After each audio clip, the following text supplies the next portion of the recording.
All right, Hawk Sports fans, we're back with another video for you guys. Today we got Mike Beast Boy Davis. Um, Reached out to him about a week ago. Mike's been super busy, and we're about to get into that. Why he's been really busy. Um, while he's been busy though, he's been able to communicate and get on here. And I think you guys are going to be opening your eyes a little bit as to how crazy this interview has been put together with the circumstances that Mike's been put under recently. So, Mike, I already know what's under the circumstances for you right now, man. So you're about to tell the fans, but I just want to say I appreciate you taking time out of your camp right now for what's about to come up, man, to really come on here and talk to us, man. I really, Yeah, man, of course, of course. I yeah. appreciate you having me on. And you got Uh, the best setup right now. Don't tell everybody that T-Rex is, but you have the best setup that I've interviewed yet. T-Rex, did Terrence record on the phone? Did he get on here on the phone? Or did he have a setup? Yeah, he did. He did. He A did. little loser. See, you're a vet, man. You're a vet. Like you're no, so Well, I'm a partner streamer, so I got the setup. I just got my new PC too. This isn't it, but hell yeah. it gets here on Friday. I'm excited. All right. We're I'm gonna I'm a big nerd. little streaming session. We'll throw something in there at the end then about some video games and streaming. But Mike, I just want to start off with, man. I kind of leaked it already, but how's camp going right now, and just how's life in general for you right now, man? I've been mega busy. I don't think I've ever been this busy. I started a media company because I like to do videos. As you can tell, I have good camera, I have good quality setup of everything. Um, I like to do videos. I like to get behind the scenes and emotions behind, what people are doing, weight cuts, stuff like that. And I partnered with Sigma, so that's really cool. That's doing really well. I've started it in May. I've already generated about 12 grand.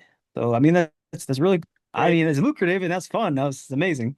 I've been doing really good with content. I've been doing seminars. I just got back from Germany. I did a seminar at Martial Arts Sports Center. That was like incredible. Treating me like royalty out there. Everybody was, optimistic to learn. It was just a fun time. That is awesome. I just got back like oh man, 2 weeks ago. Yeah, like 2 weeks ago. And Monday I got the call. Sean Shelby wants me to jump on the Nashville card. And I was like a little bit of a short notice, but I can do it. And here we are. Signed, ready to go. Well, there you go, guys. Mike just released the news. That's why I'm wearing my Smash hat right now. It's a Nashville Predators hat. I'm doing this to support Mike. He's fighting on UFC Nashville. If you've been watching these videos, I've already mentioned going to that event. So this makes this interview even better because I interviewed Terrence, Mike's teammate, the other day, and he actually broke the news to me. And it was the day of actually that I interviewed Terrence that came Yeah, out. that was the day of. So, have you ever been to Nashville before? No, I've never been to Tennessee at all. Holy crap. But I have a sponsor. Shout out Super X. Okay. Uh, they'll be in Nashville. They'll be floor side. Super X makes they're Marvel licensed tracksuits, and now they do MMA gear. They'll be there. They're my like one of my best sponsors, my biggest sponsors. They've been really good friends to me. But we'll be doing a giveaway. In that giveaway, you can win floor seats, flight, and hotel. That's what he told me. We're Oh, not we're shit. not That's locking so that in, powerful. but the rules of the giveaway will be posted on my Instagram. I'm gonna talk to him about it and get it going. Make sure you guys, stay tuned on the Instagram so you can join in and get some floor seats to UFC Nashville. For sure. We could definitely put the link to that too whenever you post that on Instagram. For sure. We could put that in the description. That'd be anybody's dream to go to something like that. Absolutely great card for a fight night. Added somebody like you to that just makes it even better. Nashville's a great city. I can't wait for you to see it for the first time, man. It really is. It's my favorite place to go. They told me it's a good place if you like to drink. It is. It is.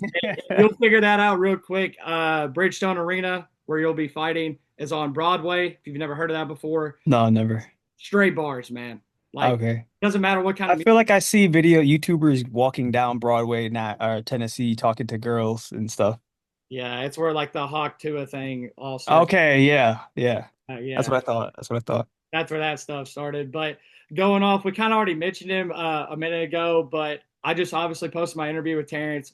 Super cool ass dude. I could definitely see why you guys are friends, good training partners. What's it mean to not only have a good training partner in Terrence, but to have a great friendship with him? It's good. We traveled to Saudi Arabia together and fought, and that was, you know, uh, 17 hours across the world, and it definitely brought us closer as a like team. Uh, I didn't really know Terrence. I don't really I know him now, but before I didn't really know him. Now that I've gotten to know him, he's like one of my best training partners. He's explosive. He gives me hard work, good work. Um, Definitely probably using him for this camp. It's the strength and the wrestling aspect, I guess, that he can provide. But he fights next week, so Yeah, next Saturday, not this Saturday, next Saturday. So let's pray for him so he doesn't get banged up so he can keep helping me with my last 2 weeks. for sure. And with you being in camp, obviously he's going to be going to Nashville, but that's going to be after his fight. So are you going to still be in Florida whenever he's fighting next week for Yeah, 370? yeah, I'll still be here. Okay, that's what I figured. I didn't think you'd be able to go out there with being in camp and with it being No. short notice, but he did say It's he's going to pull up for you though. So I I mean, wish, obviously yeah. that's after his fight though, so that's dope. But Mike, on this channel, I don't like to bore you guys with these normal UFC reporter questions. You're going to have a lot of those thrown at your way the next 3 weeks leading up to the fight, obviously. So we're going to get into the segment where I'm going to ask a few fun questions and really get Got you. to show everybody kind of who Mike Davis really is. So what's something completely random that you're elite at besides fighting? You might have already leaked this based on, Random. yeah. I'm good at gaming. I was about to say, I think Yeah, gaming's yeah. probably going to be your answer on that. What's your Uh, best video game for people that don't watch your streams? Like, what are you? Um, what am I good at? Yeah. I mean, I'm good at every game I play, not to brag, but uh I'm good at Call of Duty. But I don't like to play competitive at first person shooters. I'm more of a story-based survival. Right now I'm playing Dune Awakening, I think that's what it's called. Uh huh. Well, that game is a 9 out of 10. It's a 9 out of 10. It's Uh, got some glitches it can fix, but 9 out of 10, I'm stuck on it. I played like 100 hours in a week. It's crazy. that's crazy. Yeah, So, like, if you're not in camp or not training right, like your I don't video even game, care. Once we're done with this interview, I'm jumping right on, and I'll that's play it until I fall awesome. asleep at like 3 o'clock. That is dope, man. That is dope. We'll try not to keep you too long, but I kind of figured gaming was going to be up there. Obviously, you have a big streaming platform. That's awesome. How you play Call of Duty. I think every single guy that has ever put their hands on video game sticks has played Call of Duty at one point. Yeah, And yeah, don't for have sure. anything wrong to say about that. So that's dope, man. That's dope. And obviously, it's a great side hustle for you as well. Yeah. Mike, Gaming lucrative aspect inside of gaming is if you can get that deep, it's bro. Some of my friends make like 30K a month. They don't do nothing but game. It's that, insane. that's honestly the dream too. It's It's so no physical it's pain. crazy. It takes So no physical I pain to. want to use the UFC to build my name, my brand, and my following on my streaming platform so I can do streaming more often and continue to make that a career for when I'm done fighting. You Yeah. guys can watch me be a dumbass on the stream.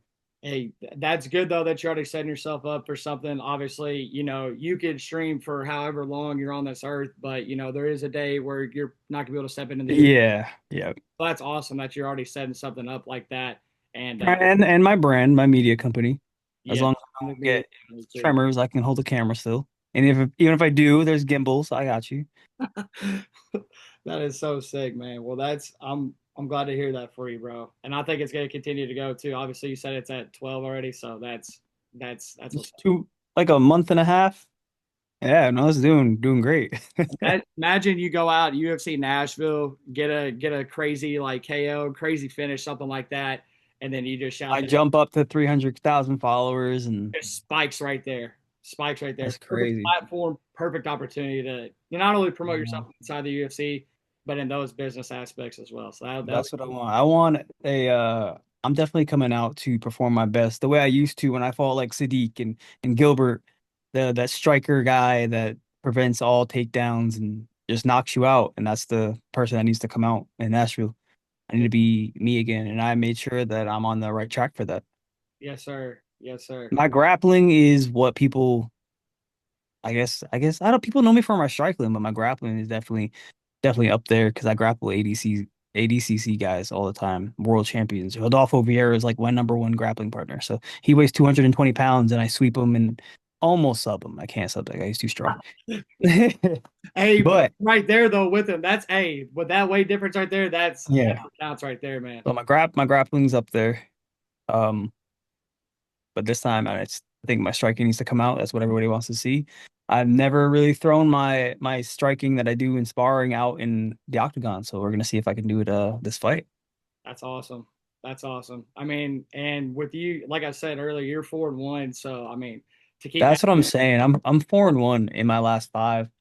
I know I fight once a year, and that's so I can pursue things outside of the UFC. Have also got hit by a car in 2020, and I've done a lot of interviews and people know this. yes. But nobody ever seems to listen. They always ask why I'm so absent. I was hit by a car, physically, my body. It took a long time for me to heal from that. I would take a fight when I felt okay, use the fight to get surgeries, wait until I felt okay, take the fight, use it to get surgeries, and I did that for 3 years. That's Yes. why I only fought once a year. And that's But what now I'm healthy. Look, this is my second fight this year. exactly. That's what I was about to say. Is this the best your body's like ever felt hmm under the UFC banner at least? I feel so much better. I felt good in 2019. I fought twice in 2019. I felt really good then. That's Uh, awesome. That's awesome. I'm glad you're back. 2020 is when I got hit, so that's when it all happened. Yes, sir. Well, speaking of that fight night too, what would your walkout song be if you had to pick, but it like doesn't match your personality at all? So like this is a song that you might like that people wouldn't think that you do like. Something anime related. Something anime. Okay. Dan did an intro probably. That for his fights. He watched Who? anime stuff. I He would do like he's a the Dan Didan intro song. okay. Okay. That'd be tough. You Everybody that watches anime will instantly know it, and it hypes you up a little bit. It's fun. so do you already have your walkout song for Nashville, or is that something that you'd maybe consider doing? No, no, no. I need to look through my playlist and see what I can get. There we go. There we go. Well, just to put it out there, I don't know if you're a country guy or not, but the I'm Nash not. they would love that. But any music you throw on down there, people will go crazy about it. So it doesn't really matter what you come out to, but I'll just put that in your ear. I've not dissing country, but I've never heard a country song that I liked. Hey, that's fair. That's fair. They've got bars down there that have rap on and hip hop and whatever you want, whatever music you like, jazz, whatever, it's down there. So it's a great city, man. Can't wait for you to get there for the first time. So, Mike, I got another UFC question for you here, though. If the UFC puts you in charge for one day, what fight would you make happen that doesn't involve yourself? Um, I have no idea. I have no idea. This is my favorite one from the list. That What do you got? huh? What do you got? I'd Oh, probably, this is your favorite question. yeah, this is my favorite question Okay. for my list. Yeah, this is my favorite question. I like Ilya as a fighter. I feel like we fight similar. He's a little tighter than I am, but I feel like our boxing, wrestling, jiu-jitsu is very, very similar. So I would probably do Ilya versus let's go Patty, right? They had an argument. Dude, I love that answer. That's probably in my top three. I I love, would like to see Patty get knocked out. I don't know why I don't like Patty. I don't like him. dude, they need to fight each other because I feel like the UFC right now, they're kind of missing that real beef between guys, you know? I feel like that's kind of going away in the sport a little bit. Not that you guys don't step in there and, bite down on your mouthpiece or whatever, but that's like a legitimate rivalry right there. Like those guys do not like each other. They've been going at each other's heads for You're years. right. I love that answer. Um, if it was up to me, I would have said probably Tom and John, but like that's a really casual ass take right now because everybody knows Okay. what happened. But Ilya and Patty, like that's probably like my number You three. know what I want to see? Zabit versus Yair. That would be a crazy That's fight. that was the fight. They were scheduled to fight, and I feel like it never went through. And Yeah, that's the fight. That's the fight I want to see. that would be crazy. I love that answer as well. I love that answer from you. But yeah, I could see yeah, I think if Ilya goes out there and beats Charles next weekend, they might just throw Patty in there because obviously that's a big money grab. They're trying to raise Patty up, and he It's a just beat like a number 10, number something. dude, he's near 10 or he's at a double digit. Yeah, yeah. Yeah, That's what I thought. for sure, for sure. So I love that answer, man. I appreciate the insight on that. So what's a fighter? You kind of already just mentioned this, so this kind of does lead me to this next question I've got for you. Who's a fighter that you studied to kind of sharpen your own blade inside training? Mm. There's no fighter that I take after. There you I go. always fight like myself. I always do my own thing. I never study fights. I never look up my opponent. I just make sure my own skill set is, at its peak. Make sure my cardio is good and go out there and adapt like I got the nickname for. That is awesome. And I feel like most of these guys they probably do watch film, but for somebody like you who doesn't watch anything on their opponent, no tape or anything like that, does that make you feel probably like more relaxed compared to other fighters going into Yeah, the fight that you're because not worried people about what they're gonna do necessarily? people obsess. They obsess over their opponent.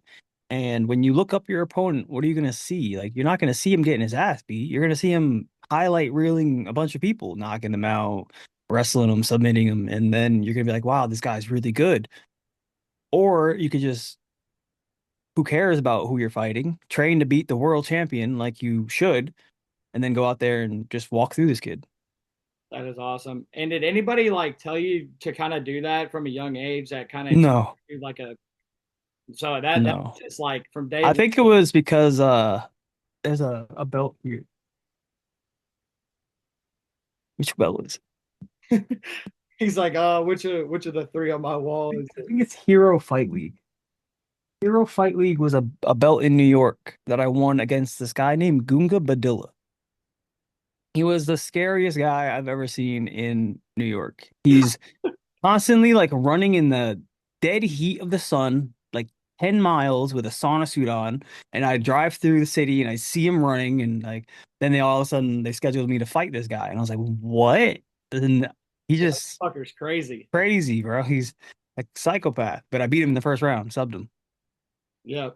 So that just kind of put it in perspective right there for you. Like, no matter what people put out on social media or what they're made out to be, like, it doesn't matter at the end of the day. Like, if you perfect your own craft and you trust Oh, your team and your coaches around you and yourself, yeah. and that's all you need on fight night. I love that. I I love that from you because I feel like that's very different from a lot of fighters, but they should maybe go more towards the way that you approach things. So I love that from you, I man. always thought it would be interesting if the UFC didn't tell you who you were fighting and you just said, I'm ready for a fight. They look down the list of who else is ready for a fight. They decide what is a good matchup. And then they say you're signed, locked. You show up on fight day, you weigh in, and then you walk out over, and that's when you meet your person. That would There's be no, insane. That'd be like a WWE style type thing right there, right? yeah. That kind of I would. feel like that's what happened to me on the Contender Series. I fought on the second show or the first show, second season, something like that. But I didn't see Sadiq at all. Like I didn't see him until he was across the cage from me. I was like, yo, Like this. this big gorilla guy. Yeah, no, he's massive. He's built for sure. But you know, that would be something. I don't know if that ever get like sanctioned or whatever you call it in any state, but like if they just had one card that did what you just said, I feel like that would attract more pay-per-view buys and more views from anybody. Because at the end of the day, like stuff that's at hand and stuff that's a mystery to people, like people are always going to lean towards the mystery. I feel like Right. so Well, that you would, can win any fight if you have enough time to prep for the guy you're fighting. You yeah, can schedule me to fight a gorilla. I promise you, if you give me enough time, I will figure out ways to beat that gorilla. for sure. This, if you tell me I'm fighting something in 3 weeks, I have to do everything I can to get ready for myself to fight that thing. And then we'll see if I can beat it based on who I am. That's more interesting. That'll make sure everyone's skill set is on point. For And they'll sure. show you who really belongs in the UFC when they show up, not knowing who they're fighting and get beat up. Yeah, and maybe they call a guy a week earlier offering them that fight, and then a week later they're like, okay, well this guy backed out, so we're gonna go to this guy. So sometimes guys That's get happened. advantage. Some guys get an advantage on that type of stuff. Yeah. You No, know. big time. So Big time. that's also a great point you made right there. I didn't really think about it like that until you just said it, but like somebody can already be in camp ready to go, and then one, two guys fall off, they pick up an injury or something like that, then I mean that guy's already been training for X amount of time. It's a different opponent now, but they've been ready for X amount of time longer. So Yeah. yeah, that's good insight. All right, Mike. Well, now I got another. This is probably like the most random one I came up with. I don't even know how, like in my brain, I can process something so stupid to ask a UFC fighter. But would you rather do an ice bath with Kobe Covington talking the entire time, or run sprints while Habib is yelling at you? The Habib one. I don't like cold water. I don't like Kobe. I don't like it depends because I've met Kobe and I've trained with Kobe and Kobe's nice in person. He's nice, calm, relaxed. But if it's the Kobe that is on camera, hell no. Yeah, Hell no. I like being pushed. So if Khabib can yell at me to make me do sprints, then it'll just make me go faster. And I have this task that I want to do this year. I want to hit Olympic times on my 200 for the track. So my quickest, I believe, was 22 seconds right now. And I want to go. I know I can do it. I know. I told my coach today, I know I can hit 19 on a 200. I know I can. that is stupid fast, man. Is there like a certain program you're going through to No. it down, or you're just like, I'm just gonna fucking drop it to 19 eventually? Yeah. No. Because it was before when I was getting ready to fight Dober, I was in really good shape and I hit I was 22 second 200 and I had bad shoes on. I didn't get a good start. I still hit that. And then, um, I ran 150 in 20 seconds. So, and that was also me trying to maintain a speed of 22, but I hit 20 on accident. I didn't, I went too fast. So if I really, really go all out for 200, I know I can do 19. Dude, I think you can too. Then, based on what you just said, do you got like a set date this year that you're gonna try to hit that by, or is it just like kind of like, After my fight, I hate sprinting. So, yeah, yeah, when I'm done, when I'm not trying to focus on a fight, I'll go to the track and focus on trying to get this Olympic time. I want to get it recorded too, so it can't be. oh, for sure, Yeah, for sure. yeah. Get freaking This is like a content thing I want to do. We'll get Ashton Hall to come over here and race me. That way he'll make me push me to go faster. do that, man. That would get some clicks right there. See, you're a businessman. I like the way you think right there. That'd get some clicks for sure, for sure. That'd be dope. So, well, I hope you do that by the end of the year, and you definitely got to record that, man, Oh because yeah, I'm gonna record it. not everybody's just gonna be. You know how people are, man. People are haters, so they're like, "Oh, you didn't do that. It's not on video." So yeah, make sure you take your camera out there, take T Rex out there, whoever out there to record that shit. But just to kind of go back on what you said a second ago, is there like a certain, I guess, interaction you had with Kobe where like you were training with him one day, and then like the very next day he was in front of a camera and he just like did something completely out of, No, or like do you have no. a certain memory that you had where like you Yeah, saw, asking him wrestling questions on the mats and talking to him. He's very nice, answers all my questions, helps me out.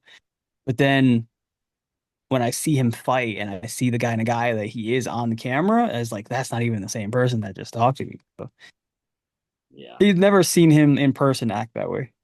that's crazy. That, but I feel like what you just said though is what every single UFC fighter Oh yeah, that O'Malley. they both, There's so many people. Yeah, so that's valid. That's a valid point then. All right, so I got another one for you here, Mike. Let's say the UFC makes a cooking show, okay? And they your have a cooking show. signature Beast Boy dish, who would you be cooking against if this was another UFC fighter? If you had to outcook them, who would you put against the octagon or across the octagon from you? And what What would do the I feel like? What do I feel like can't cook? It's got to be an American because European food and all that other foreign food tastes too good. Yeah, So it's got to be an American. I used to play soccer, so I had a bunch of foreign teammates, and they would always talk shit about American food. So I'm like, oh, Yeah, I don't know. I really don't know. That's a hard one. what would the dish be at least? Like, what would you want to cook if you had to compete in something like that? Book off. I don't know. I like quesadillas. I would cook a quesadilla. Some simple, easy, like a ghost pepper quesadilla. I like hot stuff. I'd take a quesadilla, man. That's like one of my favorites Yeah, right there. So now, it's like my favorite. now we're talking right now. So that's what's up. That's what's up. Do you? Is that like a cheat meal, like after a fight, like after? Nah, I don't have to diet when I fight. I don't really cut a lot of weight. Oh, really? I'm a small 55. Oh, I'm massive. I'm big compared to people, but light. I'm so light. I'm like 171 right now. Okay, okay. Yeah, it's About super easy weight 15 cut. pounds too. Even with a short notice right there, like that's not bad at all. Like you Yeah, that that's easy. That's light work for you to. my my teammate Mikey, he fights this Saturday, and I think I'm lighter than him right now. Oh shit. I think no, he's like 68. So I'm close to him. I'm close to him. Yeah, But still, he fights on Saturday. And I don't fight for 3 more weeks, 4 weeks. for sure. So you just kind of walk around like, Yeah, I'm not heavy at all. wow, okay, dude, And that's it's fucking just, nice, though. Have you ever thought about going to featherweight since it's that? yeah, but I don't want to cut the extra 10 pounds. Oh no, that I makes can, a I, difference I can get to like 50 and I feel good. I normally weigh in underweight. I've been weighing in like 53, Mhm. uh, when I show up for the UFC, but then I drink and I eat something. That way I feel really good when I'm like in weigh-ins and sitting. So, uh, cutting to 45 though is the extra 10 pounds. I don't know. I don't think I want to do that anymore. No, that's definitely a huge difference. And just to kind of go off what we were just talking about there, do you think that it plays to your advantage a little bit that it's such an easy cut for you to get from where you're at right now to like 155 compared to other guys who might be coming in a little bit heavier to get back down? Like, do you think that's an advantage on stepping on the scale that Friday before the fight for you? Like, it's maybe a little bit easier getting back to It's speed. easier mentally and on my body for sure. I know that my body will thank me for not cutting so much weight, Mhm. but it gives me an advantage in speed, a disadvantage in strength. I do know that a lot of the 70 or 55ers cut from like 185 to 190. So Yeah. I'm a lighter guy. But I haven't felt anybody stronger than me. I really haven't, not yet. Yeah, that's what's up. And that's what's up. And I just feel like with what you said already, like it's kind of like opened my eyes because you've brought up so many points, like the whole cutting the weight thing, not watching film. Is there anything else that maybe like a fan wouldn't know about you that you've already mentioned that kind of like leads up to the fight itself? Because I feel like you've provided a lot of good insight on That leads up to the fight. yeah, like do you have like because like I said, like you've already brought up like so many good points of like maybe not what a typical UFC fighter would actually go through. Like you're built different is kind of what I'm Um, I feel like the you can touch on the gaming aspect, why I game. A little bit of the reason why I game is because I am a fighter, and me obsessing over one sport, one uh, activity hmm drives me insane. I don't know why. It just I don't want to obsess over this sport. I don't want to come home from training and then watch jujitsu and watch Muay Thai and watch other fights. I want to have fun and live. And there's so many fighters out there that come home from jujitsu and they're like, "Dang, I could have done an armbar better. Let me watch 50 videos on arm bars and let me buy this DVD." I can't do that. Yep. I come home from training and be like, "Damn, today was rough. I got my ass beat. Let me go beat some guys in Call of Duty. Sign in there, Yeah. have some fun." Completely forget about everything. That's good though. I I think feel like that's good to mentally, reset. yeah, mentally that keeps me like mellow. I have no emotion when I fight, like zero. I'm not angry. I'm not sad. I'm not like overwhelmed. It's very mellow. And doing something like that just from going from something like fighting to gaming, like it gives you a different frame of mind, but you're also still competing. Like you're obviously a huge competitor. That's why you're on the stage that you're on. But it allows you to, reset, get away from, what's at hand, and then just Yeah, kind of yeah. something else. So I feel like it's And really important for an athlete for a I long. talked to, my teammates like Phil Rowe. Phil Rowe is like obsessive What when a he's fighting. fight he had, man. Yeah, he's like obsessive of fights though. He worries too much. He's, mentally I do better. I gotta train more. I gotta go to the gym 12 p.m. Let's go or 12 a.m. Let's go to the gym. But just chill out, relax. Yeah. Well, he did have a hell of a performance. Yeah, I'm yeah. for that dude that he came back. I'm so glad he got the bonus too, man. That's awesome. I was so glad he won that fight. It was a hell of a fight. There wasn't too many of them in Atlanta, to be totally honest. Got a little boring there during the middle of the card, especially on the main card. But I'm glad Phil Rowe got the W, spectacular fashion. So I love to hear Yeah, that was good. somebody that grinds like him, like what you just said, was able to show out on the big stage. But Yeah. I know you're getting ready to game, so I'm not gonna hold you I'm much chill. longer. But I got guys, or I asked all my guys on the channel, especially with dudes that have fights coming up. You're gonna be in Nashville in 3 weeks. We're gonna be there. What's your final message for the fans to tune in on July 12th? Um, I was told to go out there and be the Mike Davis that made the UFC watch me. So they chose me for a reason. They're giving me another chance to step on the stage and shine, and I think this is my highlight finish. Yes, sir. And we can't wait to watch you get the W out there. Um, my excitement level for this was already to right here. My first ever card I went to was in Nashville in 2023. So to be able to go back there and now I'm having to have like actual interactions with fighters like you that are going to step inside the octagon, like the excitement, That's man. This is awesome. a dream scenario for me. We set this up before even on that card, man. So we can't wait to watch you go out there and do your thing and get back on track. It's awesome to see you back in the octagon. Twice this year. Hopefully a third time by the end of the year if you're buying. Definitely a third time. Definitely a third time. I'm trying to do some things. I need money, so Yes, definitely a third time. yes, sir. Well, everybody, we got Mike Beast Boy Davis, July 12th. Tune in. We're gonna be there. He's gonna show out and get a dub for us. We appreciate your time. Dub City.